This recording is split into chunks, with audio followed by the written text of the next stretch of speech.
পাচ্ছি, সোমা মুখার্জি। এত কষ্ট হচ্ছে ভিতরে যে হসপিটালে বসে থাকতে পারছি না, আমাদের সব ডাক্তাররা সবাই খুব ডিস্টার্বড। আজকে তো ওপিডি বন্ধ রাখা হয়েছে।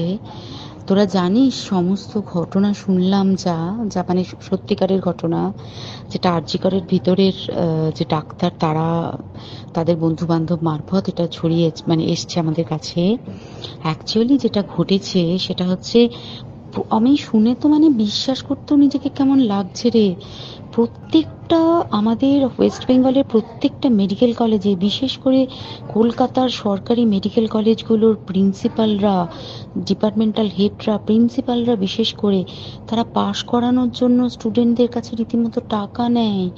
যেসব স্টুডেন্টরা, ইন্টার্নরা, পিজিটিরা যারা ভালো করে ক্লাস করে না বা থিসিস তারা জমা দেবে, পিজিতে তো থিসিস জমা দিতে হয়, তো যারা MBBS final year final pass করবে না সাপ্লি পাইয়ে দেবে, ইন্টার্নের কমপ্লিশন দেবে না, ইন্টার্ন হওয়ার পর কমপ্লিশন না দিলে তারা রেজিস্ট্রেশন নাম্বার পাবে না, এই সমস্ত ভয় দেখিয়ে টাকা পয়সা নেয়। সমস্ত জায়গাতেই এটা আছে। এর মধ্যে সব থেকে নিকৃষ্টের থেকেও নিকৃষ্টতম হচ্ছে সন্দীপ ঘোষ, প্রিন্সিপাল, যে তোর আমাদের কি বলে আরজি কর মেডিকেল কলেজে। সেখানে ভাব যে ওনার একটা বিশাল নেক্সাস ছিল, যাতে উনি বেশ কিছু ইন্টার্ন, হাউস স্টাফ এদেরকে দিয়ে ওই নেক্সাসটা চালাতেন। তারা ওখানে একটা সেক্স র্যাকেট চালাতো, তারা একটা ড্রাগ র্যাকেট চালাতো। ড্রাগ র্যাকেট মানে ওই যে ওটাতে বলেছে না, ড্রাগ মানে শুধু ওই হেরোইন আর ব্রাউন সুগারের ড্রাগ খাওয়া বা মদ খাওয়া নয়। ড্রাগ মানে হচ্ছে যে কম দামি, কম টাকায় যে ওষুধ পাওয়া যায়, যে ওষুধ, ওষুধ না জল ভগবান জানে, সেই ওষুধের মানে কোটি কোটি টাকায় যে টেন্ডার বেরোতো, সেই ওষুধ নিয়ে ওষুধ কোম্পানিগুলোর কাছ থেকে কোটি কোটি টাকা, সেই সমস্ত টাকার একটা বড় অংশ যেত পার্টি ফান্ডে। বুঝতেই পারছিস তাহলে। সেই জন্য পার্টির একদমই কাছের উনি, পার্টির মানে একদম খোদ মানে ওপর লেভেলের একদম আসল জায়গাকার কাছে। তো এবার উনি এই যে নেক্সাসটা চালাতেন, তাতে রীতিমতো কোন ইন্টার্নকে উনি পাশ করাবেন, কোন পিজিটেকে উনি থিসিস কমপ্লিট করাবেন, সেগুলো সব ভয় দেখিয়ে টাকা নিতেন। আর তার হয়ে কাজ করতো ওই ইন্টার্ন হাউস স্টাফের একটা পুরো বড় নেক্সাস। এবার এই মেয়েটির যে পিজিটি, মেয়েটি অত্যন্ত ভালো, সে তার থিসিসটা কমপ্লিট করাবে না বলে হুমকি দিচ্ছিল। সে এটা জানতে পেরে গিয়ে বলেছিল যে আমি এরকম কোনোভাবেই মেনে নেব না, আমি এর বিরুদ্ধে আমি যাব এবং আমি এর বিরুদ্ধে সব ফাঁস করে দেবো। তখন তাকে রীতিমতো ধমক দেওয়া হচ্ছিল। এটা চলছিল লাস্ট 6 মান্থস ধরে। 6 মাস ধরে তাকে হুমকি দেওয়া, তার প্রতি মানে বেশি বেশি প্রথমের দিকে কি করছিল, অত্যাচার করছিল। মানে কিরকম, বেশি বেশি করে নাইট ডিউটি দিচ্ছে, at a stress 36 hours duty, বেশি বেশি করে নাইট, বেশি বেশি করে খাটানো। এবং এগুলো সব জানে ডিপার্টমেন্টাল হেড, চেস্টের যে ডিপার্টমেন্টাল হেড সেও জানে, সিনিয়র পিজিটিরা সবাই জানে। প্রিন্সিপালের নির্দেশেই হচ্ছে এবং ওনার নেক্সাসের ছেলে মেয়েরাই কাজ করছে। তারা 6 মাস ধরে এটা করেছে।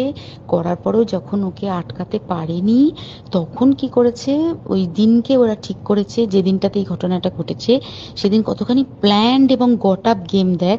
সেই দিন ওই ঘরে, ওই সেমিনার রুমে প্রত্যেক দিনই চারতলার আরো অনেকেই যারা সিনিয়র পিজিটি বা জুনিয়র পিজিটি, তারা কিন্তু বিশ্রাম নিতে যেত, অনেকেই ওই ঘরে যেত।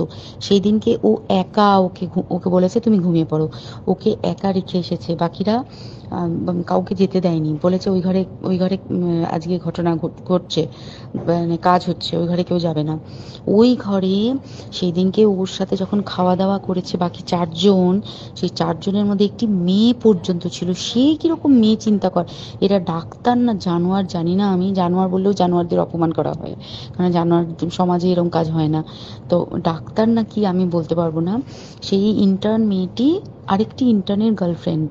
তো তার সাথে ওই পিজিটি মেয়েটি প্রচুর ঝগড়া হয়েছে। ঝগড়া হওয়ার পরে তারা তো হুমকি টুমকি দিয়ে চলে গেছে, দিয়ে তারা বলেছে তুমি ঘুমো। এবার ও তো আর জানে না, ভালো মনে শুতে এসেছে। তারপরে তারা গিয়ে মদ টদ খেয়েছে, 7-8 জন মিলে চড়াও হয়েছে। এবং তোরা জানিস যে প্রথমে তার হাত দুটোকে দুপাশে 2 জন ধরে রেখেছে এবং সেই কাজে সেই মেয়েটিও সাহায্য করেছে, ইন্টার্ন মেয়েটি। 2 জন ওকে পা দুটোকে টেনে জরাসন্ধের মতো ছিঁড়ে ফেলেছে, মানে ছেঁড়ার মতো করে টেনেছে, যাতে পেলভিক বোন ভেঙেছে, গলার বোন ভেঙেছে। মানে কি বিপর্যস্ত মানে বিধ্বস্ত, কি নৃশংস অত্যাচার করেছে। ওকে উল্টো দিক করে শুইয়েছে, পিঠের ওপর দিয়ে বুট পরে হেঁটে গেছে, মাথাটাকে এমন থেঁতলেছে যে মানে স্কাল ফাল রাপচার হয়েছে। এই সমস্ত করার পরে শ্বাসরোধ করে তাকে মেরেছে। মেরে তারপরে আরো যেটা আরো ভয়ঙ্কর, যে একটা মৃত মানুষকে মিনিমাম ডিগনিটি দিতে জানে না। তারা নিচে এসে দেখেছে ওই সঞ্জয় তখন বসে মদ খাচ্ছিল অন্য আরো গ্রুপ ডি স্টাফদের সাথে। সঞ্জয় ছেলেটা হচ্ছে তার কাটা সঞ্জয় বলতো ওরা, ওকে বলে ফল গাই। মানে ওর একটু ওইসব আলুর দোষ আছে, ও যত্রতত্র যখন তখন প্রস্টিটিউট এলাকায় যায়। এবার দেখেছে যে একে দিয়ে যদি একটা রেপ করিয়ে দিতে পারি তাহলে ঘটনার মোড়টা অন্যদিকে ঘুরে যাবে। এইবার ওকে বলেছে, যা সেমিনার রুমে তোর জন্য রেখে এসছি, যা তুই এবার গিয়ে কাজ করে দিয়ে আয়। ও এসে ওই ডেড বডিকে রেপ করেছে যাতে তার ভ্যাজাইনাতে সিমেন্ট পাওয়া যায়। তো এবার এই হচ্ছে, প্লিজ আমি নাম করে ফেললাম সব কিছুই। কতজন আমি যে নামগুলো পাঠিয়েছি এই সব ডাক্তাররা, এরা সব জড়িত জানিস।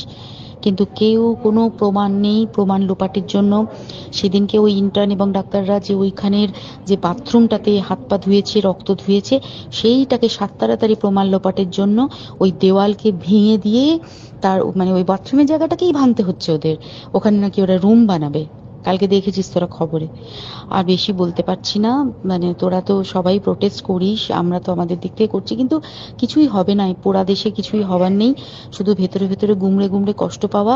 আর আগামী প্রজন্মের যে ডাক্তাররা বেরোবে, তারা যে ইন্টার্ন বা পিজিটি বা এই যাদের কাছে আমরা যাব ভবিষ্যতে, তারা কি ডাক্তার না কি আমি জানি না, কি নিয়ে তাদের কাছে আমরা যাব আর কি করেই বা আমাদের পরের প্রজন্মকে আমরা সুরক্ষিত রাখবো।